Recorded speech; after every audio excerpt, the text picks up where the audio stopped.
summon up lifetimes of experience. In this way, death switches have established themselves as a cosmic joke on mortality. Humans have discovered that they cannot stop death, but at least they can spit in his drink. This began as a good-spirited revolution against the grave silence. The problem for those of us still living, however, is the increasing difficulty in determining who's dead and who's alive. Computers operate around the clock, sending out the social intercourse of the dead. Greetings, condolences, invitations, flirtations, excuses, small talk, inside jokes, codes between people who know each other well. And it is clear now where this society is going. Most people have died off, and we are some of the few remaining. By the time we die and our death switches are triggered, there will be nothing left but a sophisticated network of transactions with no one to read them. A society of emails zipping back and forth under silent satellites orbiting a soundless planet. So an afterlife does not exist for us, per se, but instead, an afterlife occurs for that which exists between us.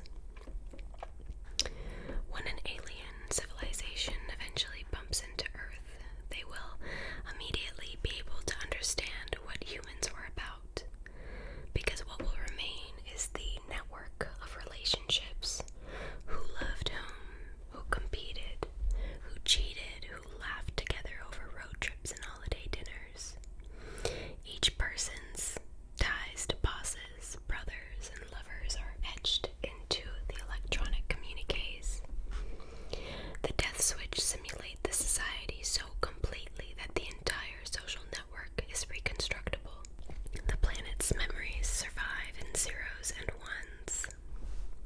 This situation allows us indefinitely to revisit shared jokes, remedy lost opportunities for a kind word, and recall stories about delightful earthly experiences that can no longer be felt. Memories now live on their own. No one forgets them or grows tired of them.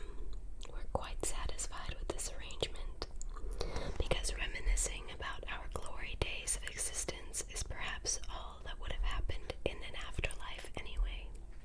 I like that one. Alright. Next we have Encore. Okay guys, for this next story, and moving forward, I'm going to do a slightly soft-spoken voice. Whispering is, for some reason, difficult for me. So I think soft-spoken might be easier, and I hope you guys don't mind. Although the concept of the afterlife is quite old, its full-scale implementation has only gotten into swing in the last century.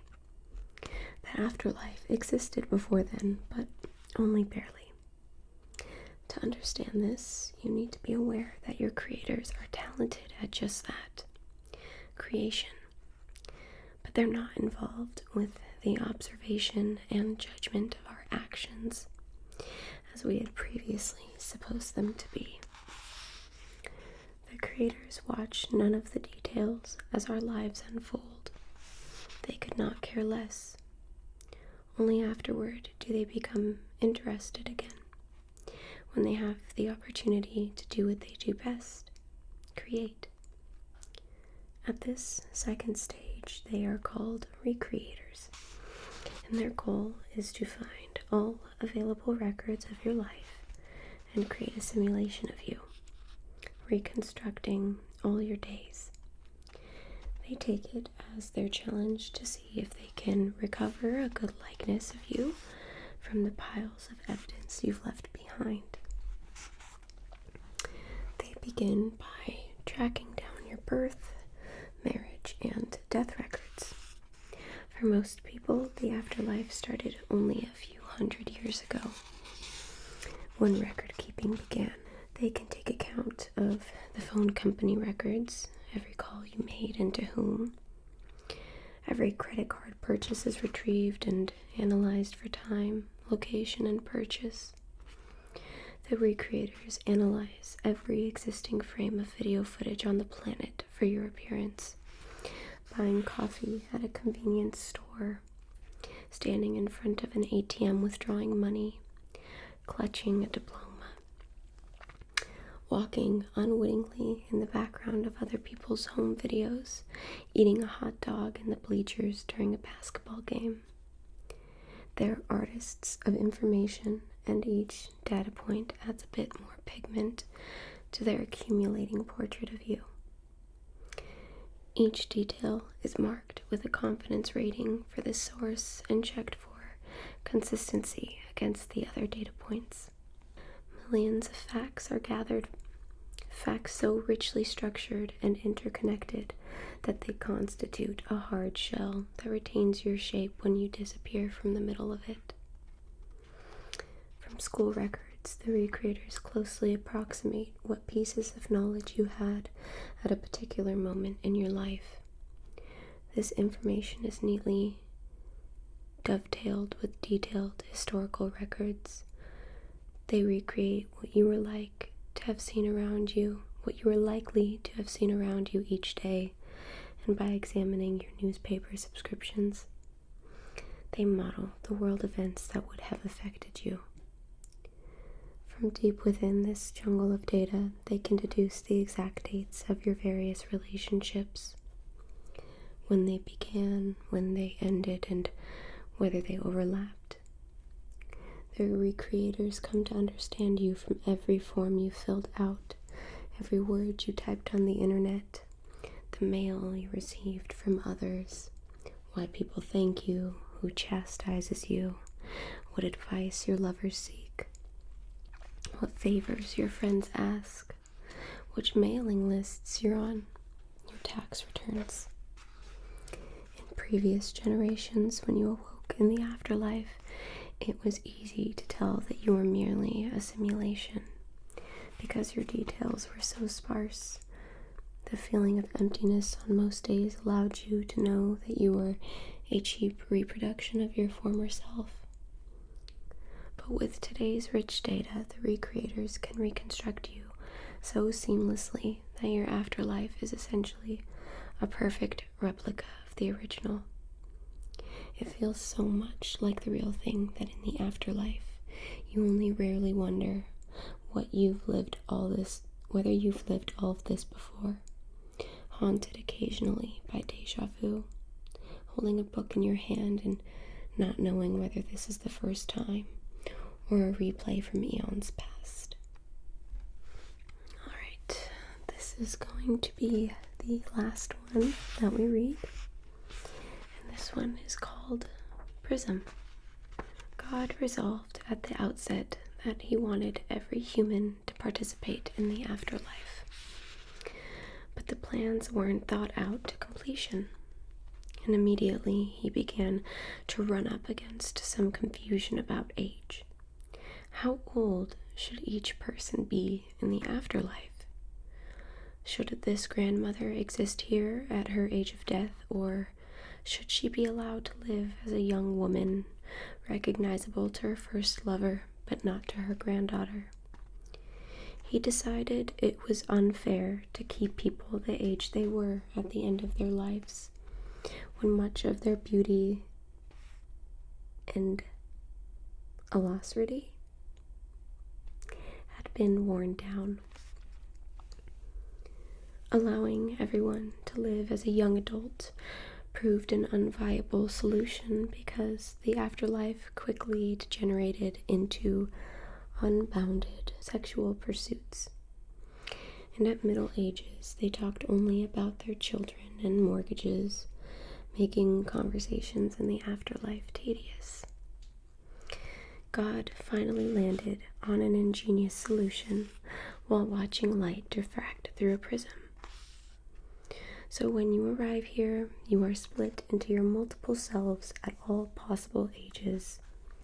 The you that existed as a single identity is now all ages at once. These pieces of you no longer get older, but remain ageless into perpetuity. The yous have transcended time, and this takes some getting used to. The different beams of you might run into each other at the grocery store like separate people do in Earth life. Your 76-year-old self may revisit his favorite creek and run into your 11-year-old self. Your 28-year-old self may break up with a lover in a diner and notice your 35-year-old self visiting that spot, lingering on the air of regret hanging over the empty seat. Typically, the different yous are happy to see each other because they possess the same name and a shared history. But the yous are more critical of yourself than they are of the others. And so each you quickly identifies habits that get under your skin. It's a fact of afterlife. Don't be surprised to discover that after decomposition into your different ages, the different yous tend to drift apart. You discover that the you of 8 years old has less in common than expected with you of 32 and the you of 64. The 18-year-old you finds more in common with other 18-year-olds than with your 73-year-old you. The 73-year-old you doesn't mind a bit seeking out meaningful conversations with others of the same generation. Beyond the name, the yous have little else in common. But don't lose hope. The shared resume of life, parents, birthplace, hometown, school years, first kiss, it has a magnetic, nostalgic pull. So once in a while, the different yous organize a gathering like a family reunion, bringing together all your ages into a single room. At these reunions, the middle-aged will delightedly pinch the cheeks of the young, and the teenagers will politely listen to the stories and advice of the elderly. These reunions reveal a group of individuals touchingly searching for a common theme. They appeal to your name as a unifying structure, but they come to realize that the name that existed on Earth, the you that moved serially through these different identities, was like a bundle of sticks from different trees. They come to understand with awe the complexity of the compound identity that existed on Earth. They conclude with a shudder that the earthly you is utterly lost, unpreserved in the afterlife. You were all these ages, they concede, and you were none. It's getting to that point where I feel I should start putting a bookmark so I don't